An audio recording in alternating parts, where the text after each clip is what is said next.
Hello, friends. Coach Jay here with MrJRelationshipCoach.com, here to give you your weekly dose of vitamin J.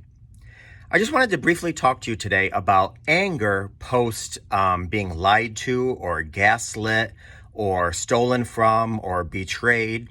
After we discover that we were lied to or betrayed or gaslit or cheated on, what have you, immense anger comes up. And this anger can come up from so many different reasons. I mean, we feel anger being the second emotion of hurt, fear, and frustration. We are hurt. We are fearful of things. We are frustrated. And the closer the bond is with the person who betrayed us, the more profound the anger.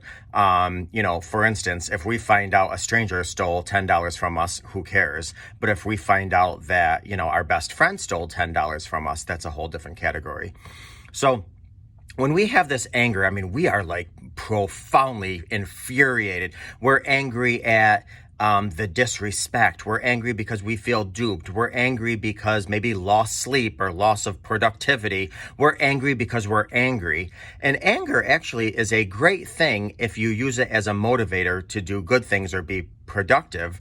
But it also could rob us from a lot more than what we've already been robbed from. So I just wanted to give you two quick things to maybe help with anger post lying, cheating, stealing, manipulating, so forth. Number one, if the person has a conscience, realize that there is a part of them that does feel bad. They may not verbalize that. They may not vocalize that. They may not write it in letter or even show it behaviorally. But if the person has a conscience, and let's face it, 99.9% of all, the Earth's people do, they do feel bad about it. They do feel bad. So I wouldn't think that they're just completely scot-free and they're getting away with things. They do feel bad about it. It is going to affect their conscience, especially if they had a relationship with you. They've crossed a boundary, a barrier that they've disrespected, they trampled on. So they have to live with those decisions. That's number one.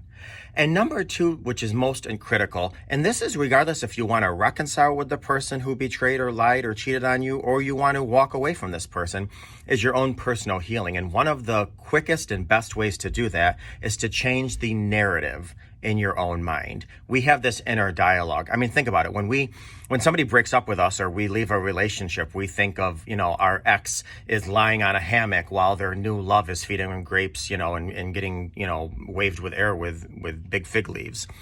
That's all our own imagination. That's our own stuff. So you have to change the inner dialogue in order to change your own healing process. So for instance, instead of thinking, I can't believe that person did A, B, and C, and how could they, and they blah, blah, blah. How about telling yourself, it must be very sad to live in that person's body and skin, for them to feel that low about themselves, where they had to go to that level of junk and ruin a good relationship that you thought you had for whatever the payoff they thought was.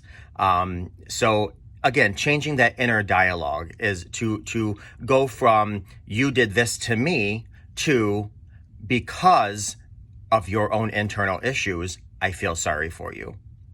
And that's going to help you with the healing process. So I hope this helps you. This is a very deep topic, and it gets very heavy, and it gets very long in terms of there's a lot that surrounds anger, post lying and cheating and betrayal and all this other stuff and being gaslit.